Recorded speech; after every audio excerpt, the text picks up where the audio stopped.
Thanks, Rob. Our presentation is entitled Bus Priority and BRT.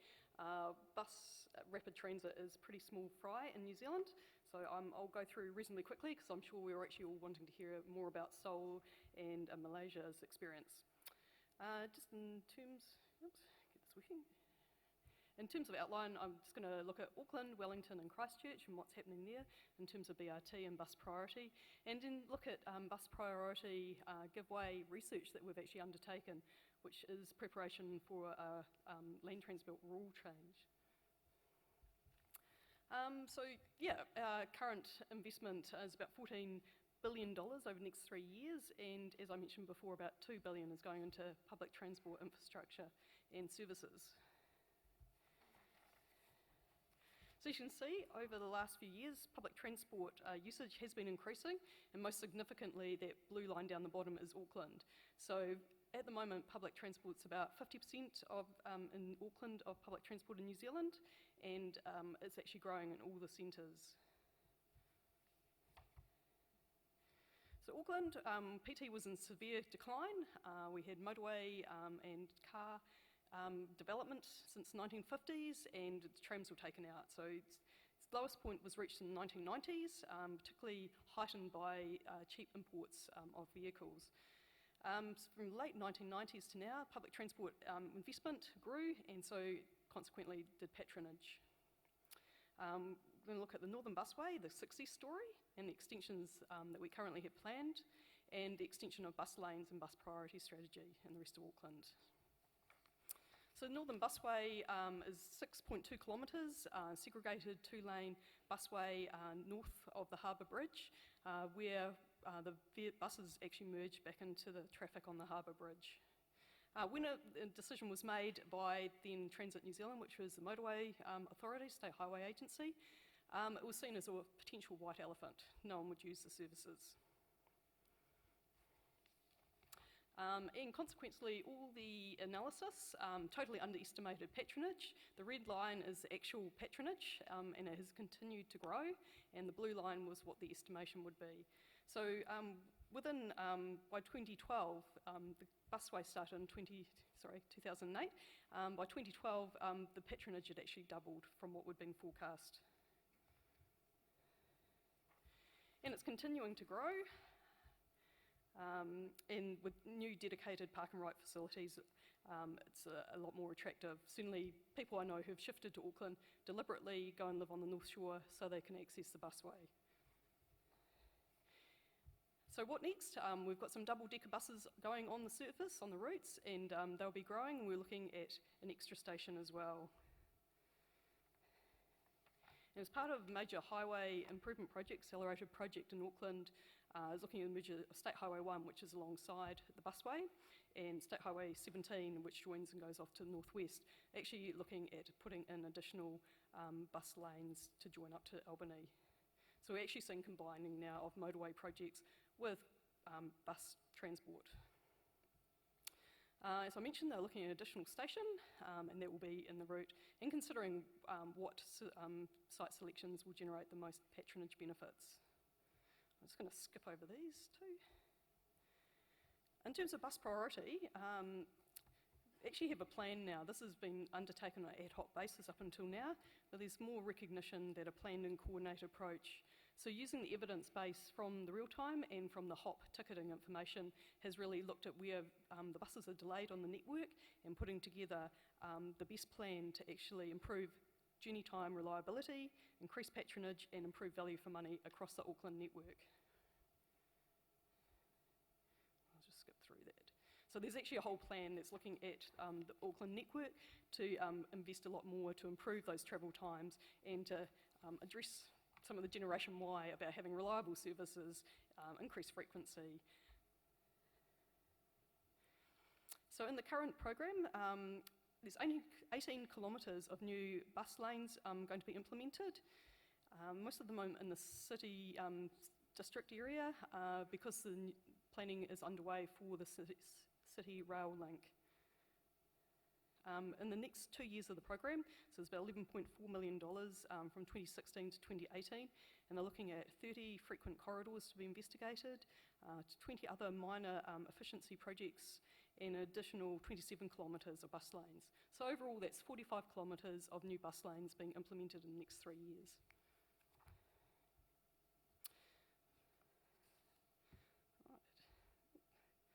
Right, in Wellington, it's the capital city, they actually had a public transport spine study and it's progressing. So the main problem there, we have a very stable public transport network with strong public transport corridors, but in the centre city, it's very unreliable, slow, unreliable, uncompetitive times. My bus timetable has just had a 23-minute increase in it, which is 66% to accommodate the actual real times that travel's taken.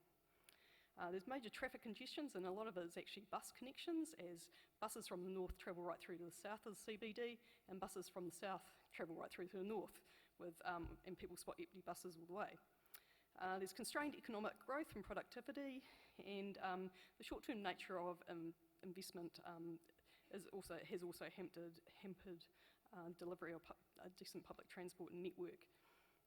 So the objectives of the PT Spine, it's actually part of a wider corridor from Naronga Gorge down to the airport, and it mainly has been a motorway focus, but there is a strong public transport focus in the city with the PT Spine.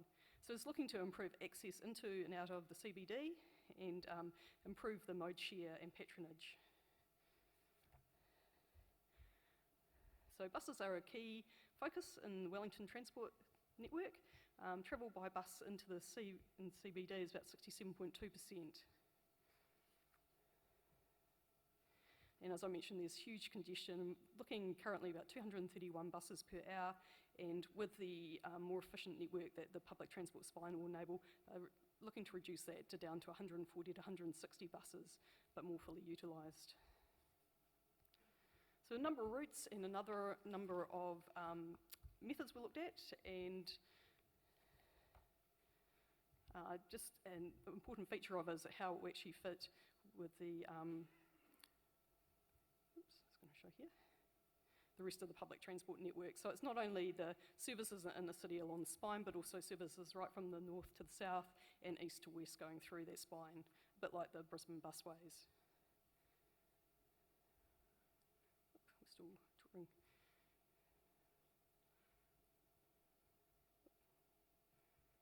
Sorry, I didn't realise this was quite so animated.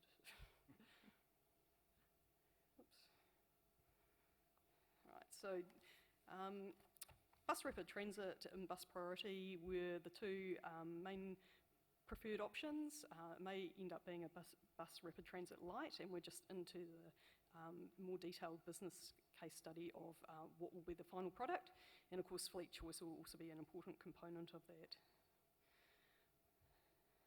So as John has mentioned in looking at, it's really important that the land use interventions support any investment that's made in public transport. So looking at commuter parking, 25% increase in parking costs in downtown Wellington, being viewed as contributing additional 5 to 7% in public transport mode share. Also looking at land use, more intensification along those growth spines where the PT spine will go, and also options looking at increased density too. And in future, it has been mentioned, a CBD toll charge in the city pricing. So just in terms of, that's Wellington, and you can see some of the challenges in terms of putting a BRT into the middle of the city. Quite narrow corridors, narrow streets. So certainly the final solution will be a challenge, but to grow PT will require investment.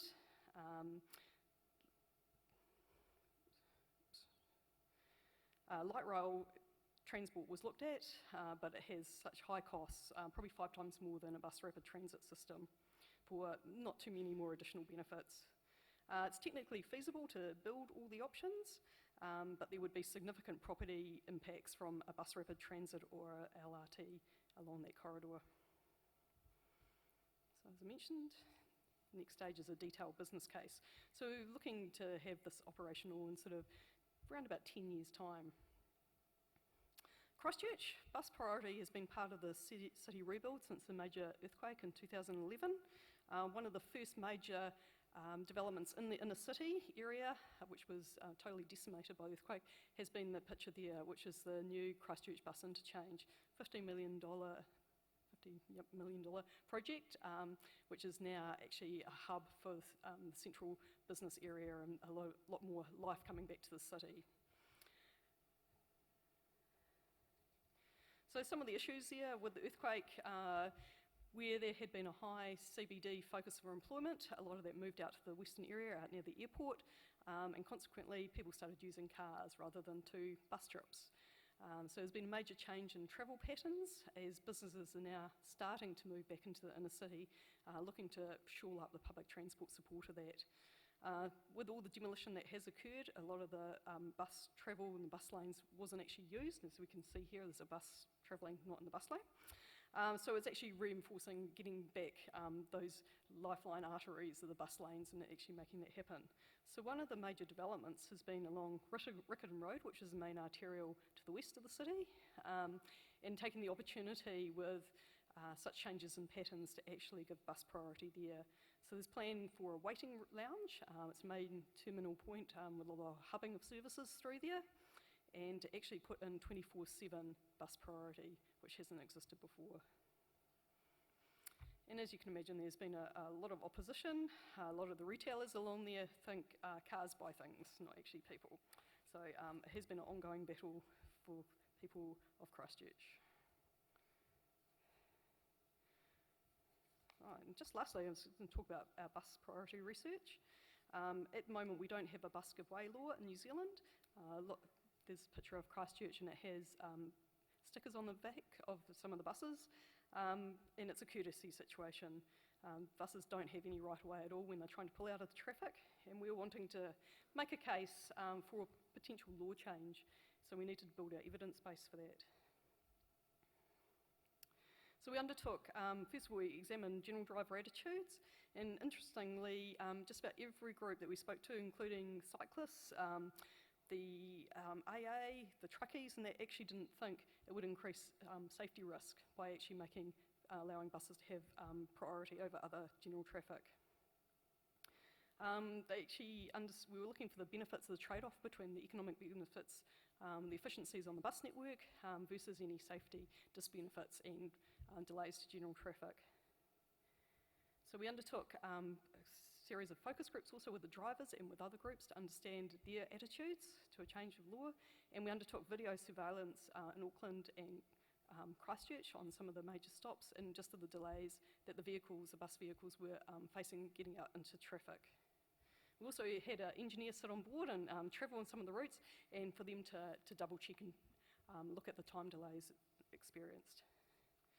So this very detailed graph there shows actually, a lot of vehicles are delayed, and some of them can be delayed for quite long periods as 6, 7, even 12 cars go by and won't let the bus pull out into the traffic. So in Auckland, we used the Auckland data to examine what was the impact of this in economic terms, and actually it came down to about 13.3 seconds for every service, which in a network of over 1,000 buses is actually quite a significant delay. So we undertook a benefit cost ratio analysis of this and looking at different implementation, whether we would have LED flashing lights, decal stickers, or just general education campaign, but certainly very good benefit cost ratios, better than a lot of other investments that we make. Oh, so in summary, yes, there is the Rugby World Cup, Michael. So we're not, we might be world leaders in rugby, but we're not world leaders in bus priority. We certainly are making progress. Bus priority is now being seen as a key part of major roading projects, which is a huge change from where we have been previously. We're looking at a combination of solutions and priority measures, and probably still tailor-made for each of the different markets. Thanks. Thanks, Michelle.